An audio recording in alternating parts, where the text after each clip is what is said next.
Hello, everyone. My name is Shakeel Ahmed. Today in Cyber Talks, we are going to look at a topic which is of my personal interest, how to overcome SOC challenges using a service-driven model. So let's start by introducing who I am. I am originally from Pakistan, and I've been settled in the UK since 2009.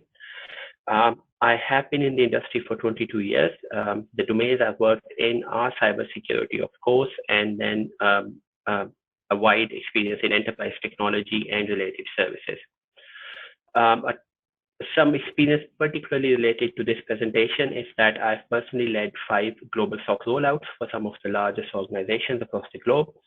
The organizations included one of the largest car manufacturer, one of the largest telecom provider, insurance, and a financial services company. I'm currently responsible for UK and Ireland consulting business and delivery governance. And yeah, something of personal interest, I spend my free time cycling with my 3 beautiful daughters. Let's look at the agenda quickly before we delve into the actual presentations, so that will set the scene. So what we are going to cover today, the first topic we will talk about is to understand the evolution of security operations centers. So because we are on a limited time here, I'm not going to go and build a case or walk you through a journey of how we have gotten where we have gotten with regards to how security operations centers work. What we are going to look at is what they do now, what is the reason behind it. Then we are going to look at how we can apply a service-driven model to the SOC and how it is already being applied and what are the benefits of it. Then we are going to look at the case for an in-house SOC versus an outsourced SOC. We will use some statistics there to make an argument of what is the sweet spot, what is the number of staff or employees that makes a case in the favor of in-house versus an outsourced SOC. And towards the end of the presentation, we are going to briefly cover the standard or cliche people, process, and technology profile of a SOC. After that, we will open up for Q&A session. So let's begin our short journey. So yeah, let's start with the evolution of SOC. So again, we're not going to go into the background. Let's see what they are, right? So the what is a SOC currently now, as it has evolved. It is there for monitoring, assessing, and defending the enterprise information systems, right? Fundamentally, we defend the enterprise information systems because that's where our data resides. So the main crown jewel for protection is the data. So a SOC is a facility where enterprise information systems, you can have websites, applications, databases, data centers, and everything. They are monitored, assessed, and defended. How we do that? It is a combination of people, process, and technologies, which come together to provide situational awareness through detection, containment, and remediation. And these are 3 key things to understand. So we are not only detecting. In the past, we have had some segregations which still exist for the right reasons between SOC and CERT. But the overarching principles of SOC now include detection, containment, and remediation as well. And why we do that, everything that we do in the business, no matter how great it is technically, it has to have a business justification. And the business justification for the SOC is that we need to protect our sensitive data, our IP, right? We might need a SOC for just being compliant to the industry standards, for example, PCI, and then we need to know how well we are performing against PCI. Just on that example, the argument can be made that PCI can be checked under the GRC function, but that is one-off, and we have seen in the past that just sticking to that GRC function, you are still exposed to threats. So the justification for SOC exists. You might go for a SOC also for procurement standards. If you are working with certain organizations, they can ask you to demonstrate how secure you are, and SOC comes into play. And then more recently, and I think the most important one, is the protection of PII, which is personally identifiable information.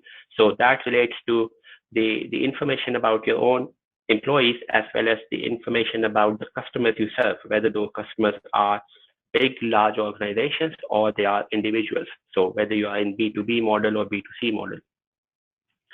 And we are looking at those concerns because of recent press and recent focus that regulations like GDPR are bringing to the forefront, and other countries are following suit. So it started in Europe mainly, but now you can see the trend pick up in APAC. Different countries are coming up with those requirements.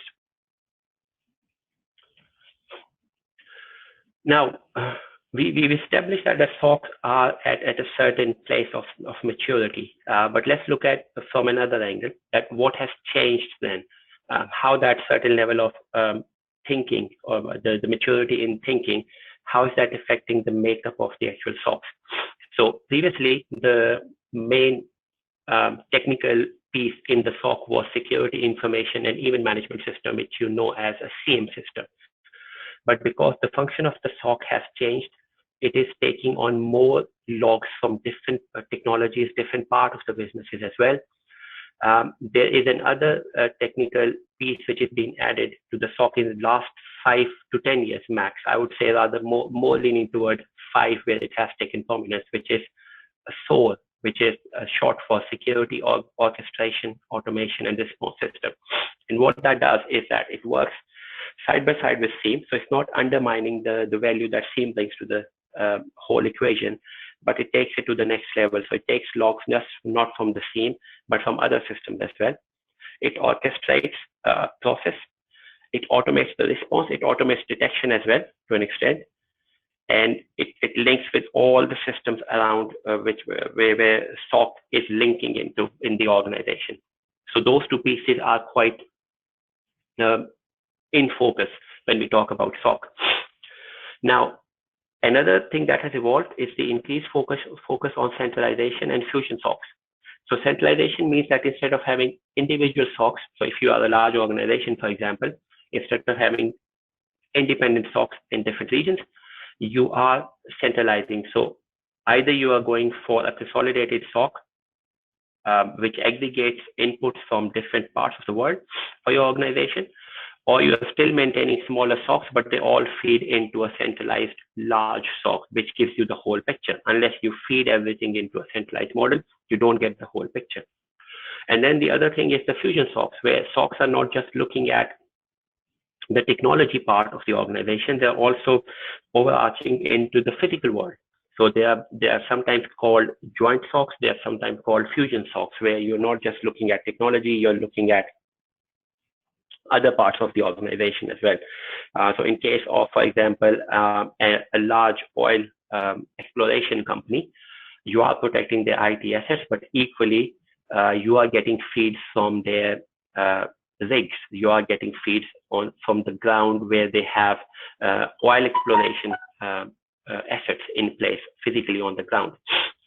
SOCs have also recently expanded to include the cloud model and Internet of Things, which is a whole different topic. I want to call them out here. We're not going to go into detail. It's a different topic, but it is worth noting that cloud and Internet of Things imposes a different set of challenges on the SOC.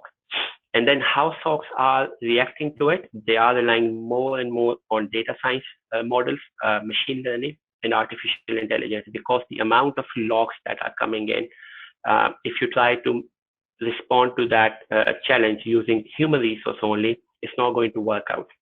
The speed of it, the amount of it, is not about not being able to have that many people, which is a challenge in itself, but it's about the speed that those people can look at the logs. So you need to rely on data science models, machine learning, and artificial intelligence. And then last but not the least, the scope of coverage has extended, like I said before, when we talked about centralization and fusion SOCs, and the capability to respond. So when you are getting logs and you are taking more responsibility of wider business, you need to increase your capability to respond accordingly as well. So all of those factors are playing a massive role in how the SOCs are evolving. If you look on the right-hand side, I've just put together a number of names that you can come across, but fundamentally all of them are representing one way or the other a security operations center. So simply starting from SOC, intelligent SOC, smart SOC, joint SOC, global SOC, cloud SOC, advanced SOC, and a virtual SOC. So no matter what you call it, the topics that we have discussed, they still apply. So let's have a quick look on the basic argument of this presentation. So when we say that SOCs can benefit from a service-driven model, so I think looking at the evolution of SOC, we have understood that the maturity required is of a higher level with this model evolving. So it has evolved in the last years. It continues to evolve. The technology continues to evolve. The requirements of the business, as we have seen that something unforeseen happens, like COVID-19, for example, right? The focus on, or the requirements being imposed on the businesses are just uncertain. So how do you make your SOC model agile, that it can react, it can scale up, it can scale down, it has defined interfaces to talk to other parts of the business, it has defined interfaces to talk to the building blocks of itself even. So that's where the service-driven model comes into play. So that is the basic argument. Now, before we look at how service-driven model can be applied to the SOC, we have to understand briefly, just one slide here, to have that understanding, what does a service mean? So service, simply put, is based on a number of inputs. You run those inputs through a process where you add the value. Either you aggregate, you pull in other information, you rely on your existing experience, and then using that value add, you create an output. And that output is larger than the sum of the inputs. So that's where your value add is, right? And this is the argument that the SOC, every process in the SOC, which we are going to just quickly visit on the other slide, every process should be able to do that, right? Now, let's quickly look at the characteristics of a service. And so with that model, when we say that we will convert our SOCs into a service-driven model, we need to look at what a service would then impose as a challenge on each of the SOC components. So it will allow us to react accordingly. And defining it as a service, we can see that a service can have a fluctuating demand. So if we define the building blocks of a SOC as a service, we will see that when a demand goes up for a certain service, the service should be defined in a way that it can scale up. And then for the other times, it can scale down, so it does not impose unnecessary overhead. A service is perishable, so it's one of the challenges. So whatever service you define, it has a limited life, which means that you cannot just define it once and forget about it. You have to keep on updating it so it does not perish. It keeps on adding value.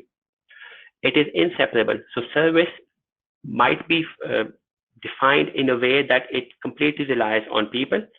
So that is a defining characteristic of a service. It is as good as the people who deliver it.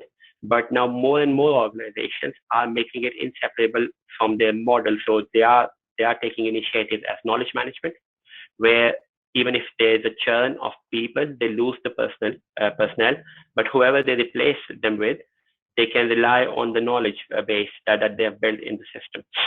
Intangible. So you cannot measure a service, right? So you cannot feel it like you can feel a product. You cannot physically touch it. So the value of the service relies on the value it delivers, actually. A service is heterogeneous. Service has a price, right? So heterogeneity can be explained by the pricing example, actually. So heterogeneity means that you can price the service based on the audience. So you can charge one customer a higher price because of the value a service provides to them. And you can charge the same service at a lower cost to another person because they are not going to get that much value, or they cannot simply afford it. So having a service gives you that much flexibility. You can price the service whichever you like. And one of the biggest challenges of service that the quality of the service is measured qualitatively. So it's a good service, right? What does that mean statistically? So the argument is that you cannot measure a service statistically. You cannot put a number on a service. Now let's see how this model applies to the SOC. So I'm making an assumption here that most of us are aware of the building blocks of the SOC, but let's put it all on one slide, and we see that these are the main components that a SOC, or these are the main functions of a SOC historically. So a SOC started from as a monitoring and detection function. Then it started doing incident response on the right. Then we started enriching our monitoring and detection with threat intelligence. And based on the outcomes of analysis and all that, we started producing metrics and reporting. So we started developing metrics to say how well certain things are performing in the SOC, how our response times are increasing, right? And then we started reporting to the management, to other stakeholders. Then to enhance the systems, we started doing malware analysis eventually. So if you are under attack, you identify a piece of malware that was used in the attack, you can analyze it and understand the nature of the attack or the scope of the attack. Then we go talk about forensics, where we can look at the data which was left during the attack or during any kind of suspected breach even, right? And understand how it happened using forensic images and memory dumps. Then more recently, compliance has become an important function in the SOC, where how you deal with data, how do you deal with regulatory issues within a certain region. So compliance is no longer a function which sits outside the SOC. It is part and parcel of existing mature SOCs. And then last but not the least, service management. So service management is when you go for a service-driven model, a SOC will provide a service to the internal business, and if it is a managed SOC, it will provide a service to the external set of businesses. So you need to build that service management layer. So if you look at the summary of what we've just said, these 8 functions builds up the whole picture of the SOC. Now we are going to look at a couple of them to understand how they will behave in a service-driven model. So most of the people are familiar with the prime function of SOC, which is monitoring and detection. So what will be the input if we turn monitoring and detection into a service-driven model, define it as a service? We talk about input, process, and outputs, right? And again, it is a simplistic view. This is not the end all of the discussion. It's just we are limited by time, so we can only cover so much. So monitoring and detection will have an input. Logs will be coming in. We will be enriching those logs through threat intelligence. The value add process will be the correlation of those logs. So we take logs from different systems and we understand if something is happening in one system and we see something related happening in another system, how does that come together? How does that correlate to allow us to create a bigger picture and then have a full visibility into what is going on? Then the enrichment. So using the threat intelligence, we can enrich that. So if we are seeing that one part of our organization has started communicating to a certain IP, the enrichment will tell us whether that IP is malicious or not, right? And based on that analysis, that process, that value add, the output would be an alert. Now, those alerts can be automated or those alerts can be manual, and those alerts will go towards the incident response piece, the incident response service. So when we look at monitoring and detection as a service, we can then focus on this area here, and we can say we can improve the quality of logs, we can improve the power of our correlation and enrichment, we can improve the quality of our threat intel, and then we can improve the quality of alerts, right? And then how those things interface with other components of the SOC. So if you have a valid alert, it goes to the incident response team, which has their own input, process, and outputs. And then even to do this function here, monitoring and detection, we are taking inputs from the threat intelligence piece, which sits just under here. So obviously they are not stacked like this, as you can see on the slides, but it is just to give you an idea that threat intelligence as a service, if you look at it now, threat intelligence will be built up on open source intelligence, which is called OSINT for short. We can take commercial feeds. We can rely on building our internal databases, which talks about our own CMDBs, our own technology profile within the organization or within the number of organizations that we manage. We will be analyzing all those pieces of information, and we will be providing feeds and advisories. Now, these feeds here will be used as a service to improve our monitoring and detection. So as you start looking at individual services, you will start understanding that breaking them down into individual pieces, looking at the inputs, processes, and outputs, and then talking about how they interface with other parts like incident response, monitoring and detection, metrics and reporting, right? And all that. So you build that model that eventually you can start having small services. So they are not small in the sense that they're small in their scope. By small, I mean they're individual chunks of services which come together to give us that picture. Now, if you have a managed service provider model, this gives you a certain model. And if you remember what I said on the previous slide, you can have a managed service provider model not just to serve external customers. You can have a managed service model even to support your internal business properly. So let's talk about a large organization which has presence in multiple countries. So the service-driven model will allow different countries to sign up to individual services. So for example, a country might have their own monitoring and detection, and they can detect the alerts, but they may not have enough manpower or resources to do a proper incident response. So for that matter, they can say, yeah, we will do our own monitoring and detection, but for incident response, we are going to lean on this global service, which is provided by our head office or wherever that global SOC is, right? Now, let's expand that thought again. Let's look at a couple of other services to see how they will behave. So if we now quickly create an example where we say that monitoring and detection service detects something, right? We already know that that detection has happened based on the threat intelligence that's been provided. During the incident response phase, we understood that there was a malware used, right? Now, in order to get that malware analyzed, we can provide that malware sample from this service, from the incident response service, to the malware analysis service, right? The malware analysis service will run independently. It might not be located in the same facility. It might be outsourced. They will look at the sample, they will analyze the sample, and they will create a malware analysis report. Now that report can help us in the incident response process here as a service.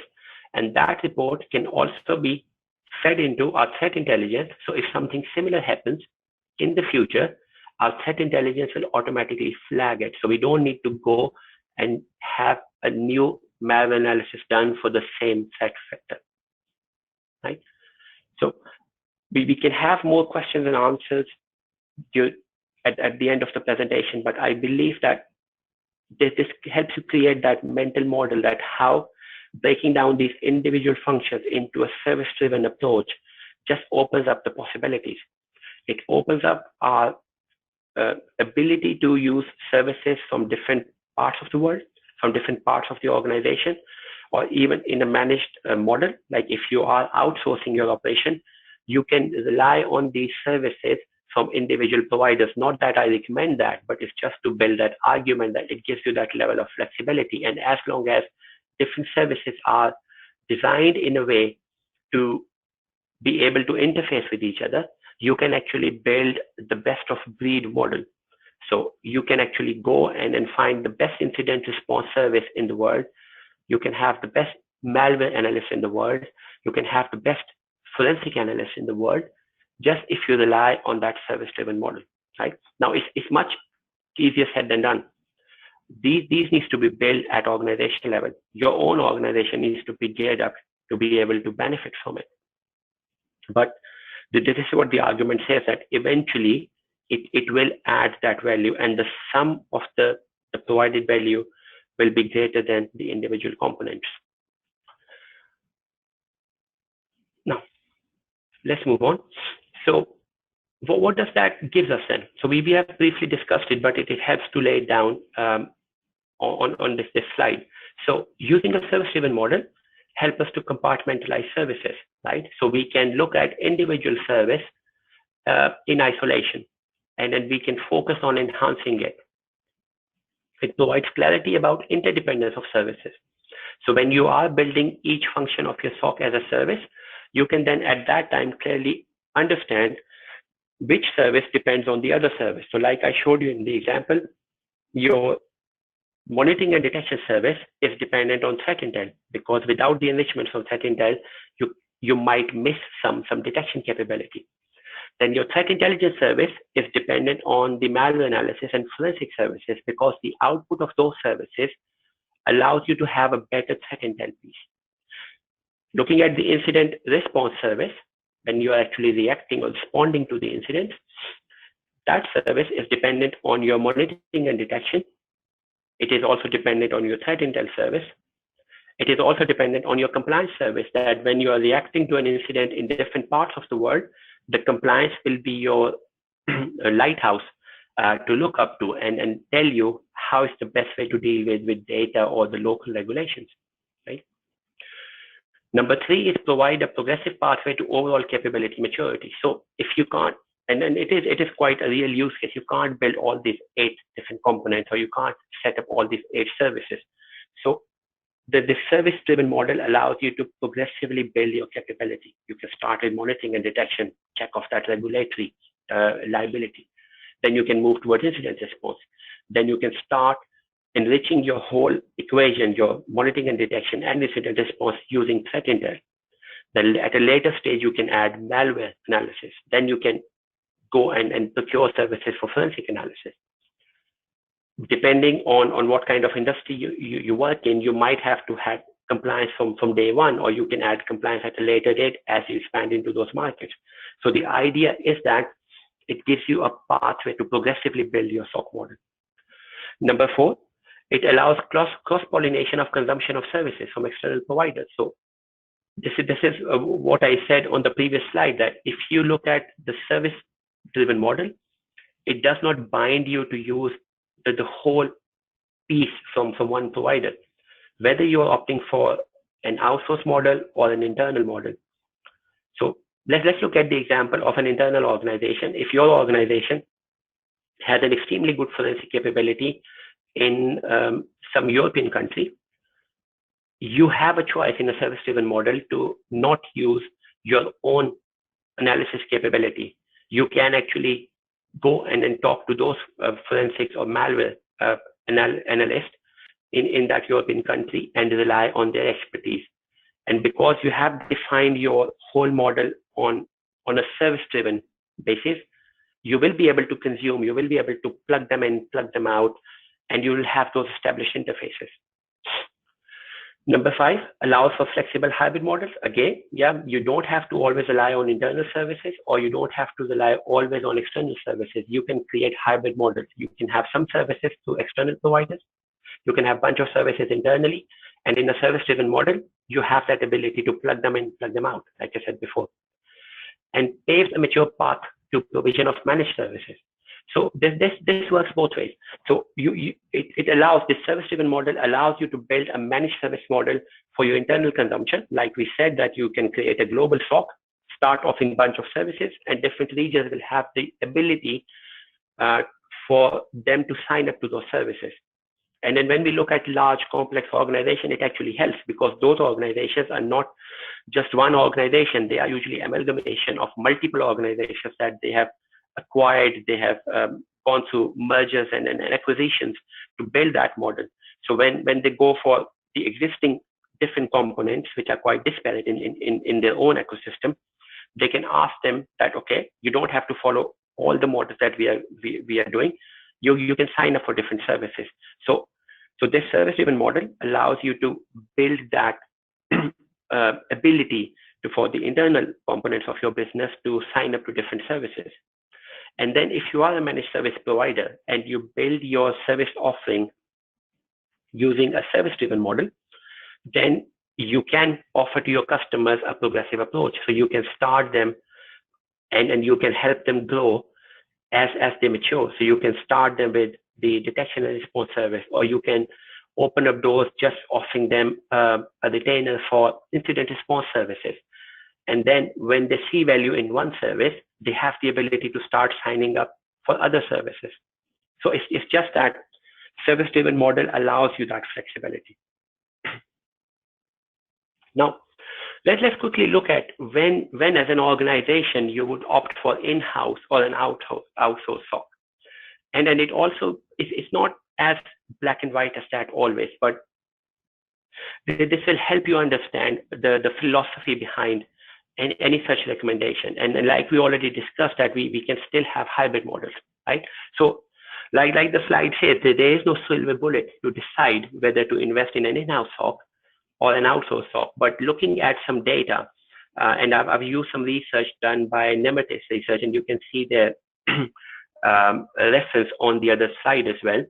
They have done some research, and they have found that 2,500 employees is a sweet spot for organizations. So if you have 2,500 employees and you try to manage your SOC in-house, you have to put in more effort, and your performance actually decreases with an in-house SOC. And there are arguments against it. So like I said, it's not set in stone. So the whole outcome of that research is that if you are a smaller organization, going external using an outsourced SOC, relying on a third-party managed service provider, will improve your response time, will improve your security posture. It works conversely. For larger companies where you have more than 2,500 employees, it makes sense to have in-house SOC. And actually, as compared to an external provider, when you bring those functions internally, you will have a better response time. So your response time will go down, right? So let's digging into those numbers. So what larger companies have seen, that they see a 300% improvement in their mean time to respond, right? So their mean time to respond, and mean time to respond is the ability for you to detect and then respond to contain it actually. So mean time to respond is also referred to as mean time to contain, right? And that drops from an average of 270 minutes to 90 minutes when a large company managed their SOC internally versus externally. And smaller companies, which again is not set in stone, I keep repeating myself because this is quite important, but around 2,500 employees, you see that when you outsource your function, the mean time to respond drops from 285 minutes to 90 minutes. So using an outsourced function helps you when you're a smaller organization. So the key takeaway from this research is that all companies should have SOC, right? And smaller companies should think about outsourcing. They are a prime target or prime candidate for outsourcing, and larger companies are prime candidate for building their own SOCs. But as always, exceptions apply, right? There is nothing in the world where the exceptions don't apply. A small company, even a small company with, I would say, 1,000 people, they might have to go for an in-house SOC just because of the industry they operate in, right? Or if they are providing services or products to different kind of government organizations, and the requirement for those government organizations is for them to have an internal SOC because they don't want their data to be shared with the outside world at all, right? Then those smaller companies will also have in-house SOCs. And then conversely, some larger companies can still opt to go for managed service providers, external providers, either whole, or they can go for an external provider, but they build them into their own organization. So they still have a third-party provider like Entity does, for example, but they work for the customer as their own employees. So there are all these combinations of hybrid models and all these combinations of smaller companies having their own SOC. But I hope this research from Nemetis Research sets you some context and which we can lean on for our understanding's sake. And this is the reference. You can go and read the research more afterwards if you have interest in the topic. Now, I think with that, we have built a case of how a service-driven SOC can be better for your in-house SOC, even if you want to outsource or if you want to build a hybrid model. Now, let's quickly look at the technical makeup of any SOC, regardless of whether you build it in-house, you build it through a hybrid model, or you completely outsource it. What I'm going to discuss now is the basic requirements of a SOC. And the intent here is that whether you build it internally or you go for an external provider, this gives you a benchmark of what to look out for. So if you're building your own capability, you should look at these domains to build an effective SOC in-house. And if you're going for an external provider, this becomes your benchmark, which you can judge them against, and you can ask them to prove that they have got their people, process, and technology sorted, right? So you use this as a yardstick to measure different external service providers before you make a decision. So over time, the recurring patterns have emerged. So it's not something that I've put together. I've just leaned on the experts here. And these models define what a mature function looks like. And then why do we follow these models? It saves us the need to reinvent the wheel. So you can look at these benchmarks that I'm going to share now, and you can use it as a yardstick. You don't have to go and reinvent your own. These models which have evolved, they are agnostic of in-house managed or hybrid models. So like I just said, that you can either use it to build your own facility, or you can use it as a criteria to go and look for service providers. It establishes a framework of repeatable and reusable methodologies, programs, and by using these models, you can just copy success of other organizations who have used them, who have been part of the evolution of these models. Again, from the benchmark perspective, it defines the minimum viable requirements. So when you're looking at your organization and you're making people responsible to deliver this function in-house, you can use these models to define minimal viable requirements, that this is the minimum posture we need to achieve. And it provides a benchmark for procurement. So if you are talking to external providers, whether completely exclusively outsourced model or a hybrid model, you use this as a benchmark, right? So let's look at what we are looking at. So if you look at the people side of the equation, then you need to have a combination of technical and governance side, right? So on the left-hand side, we have technical roles. So these are the minimum set of roles which should exist in a mature SOC. So you need to have your security analyst who will be the monitoring and detection people and incident response as well. Your security engineer who will be responsible for building the platform. Your security specialist for enhanced analysis. Your security architect, which will define the strategic piece and, which will define the strategic piece and help you build the architecture of your security organization. Threat intelligence analyst, right? And within those, we can have malware analyst and forensic analyst as well. And then if you have a mature data science operation or artificial intelligence operation, you can have data scientists and AI experts in that, right? So this is an idea of the technical roles, which are the basic building blocks.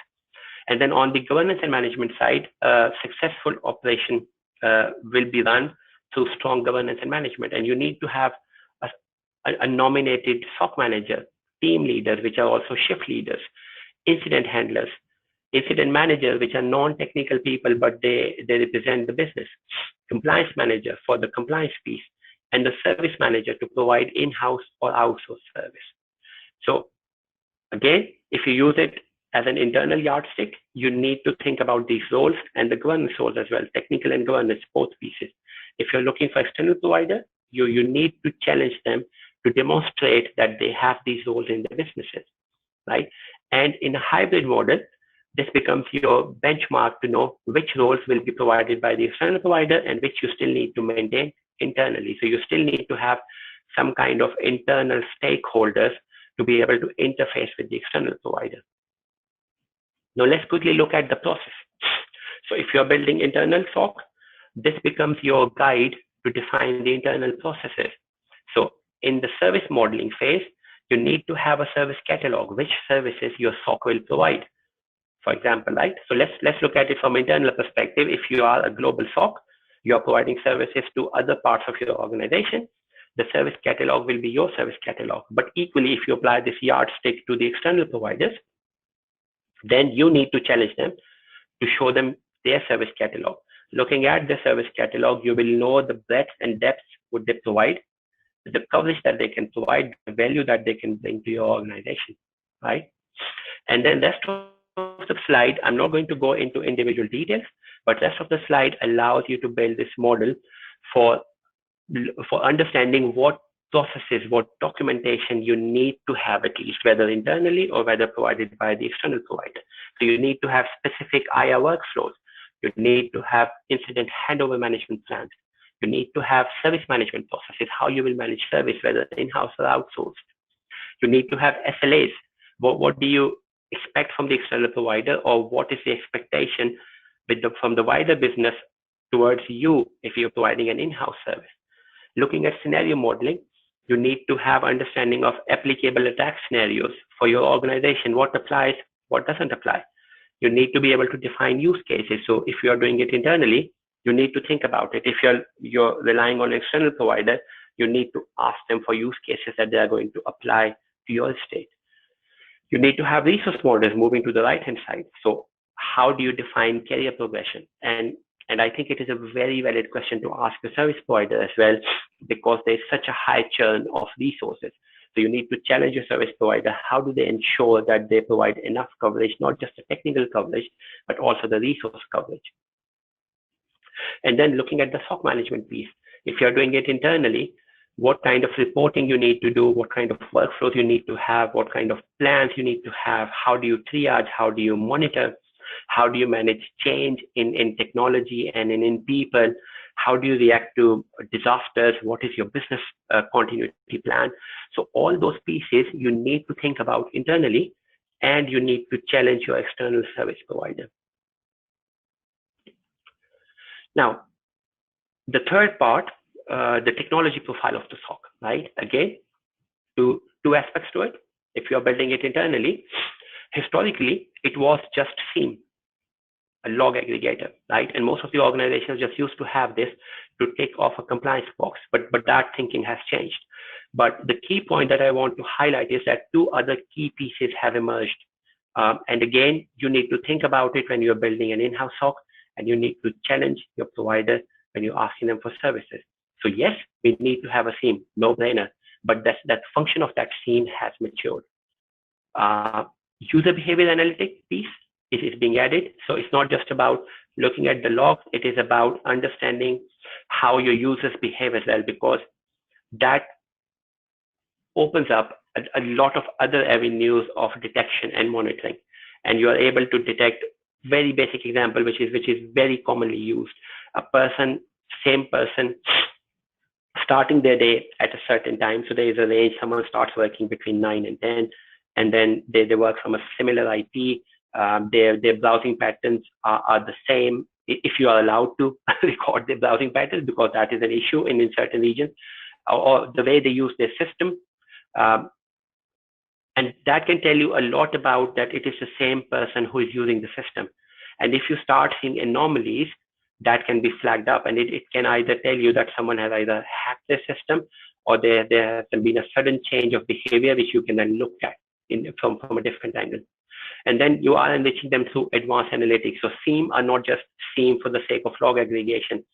We are now talking about data lakes. We are talking about data scientists being part of the standard SOC makeup of resources.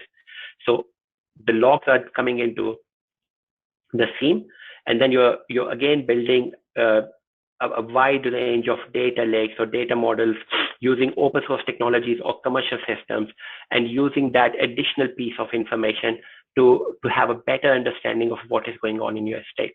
So yes, again, SIEM is important, continues to be important, but the nature of the SIEM is changing. It is being enhanced by UBA, user behavior analytics, and advanced analytics. And then the other component which I talked about is in the red, security, orchestration, and automation, because the expectation from the SOC has increased. The retention of knowledge requirements are higher. The churn rate in the industry, the loss of resources increasing. The gap in the requirement of existing security professional and what the world needs is continuously expanding, even though more and more people are taking cybersecurity as a good career choice, which it is.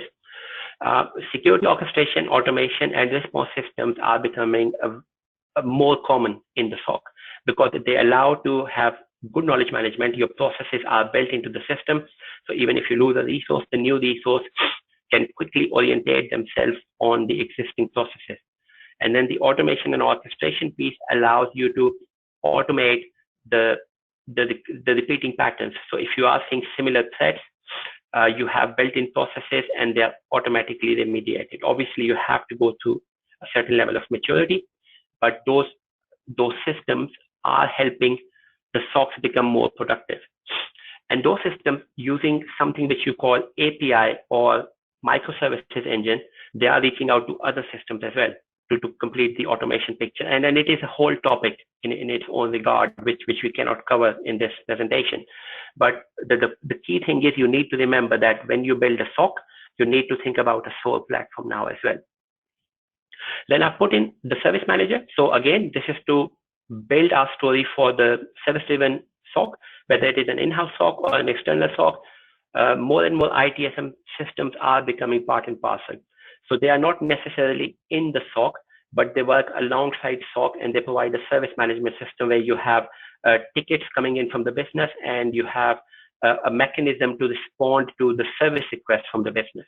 So sometimes these service managers are being built into the SOAR platform, and sometimes we are relying on world-renowned service management system, ITSMs like ServiceNow, you guys might be familiar with.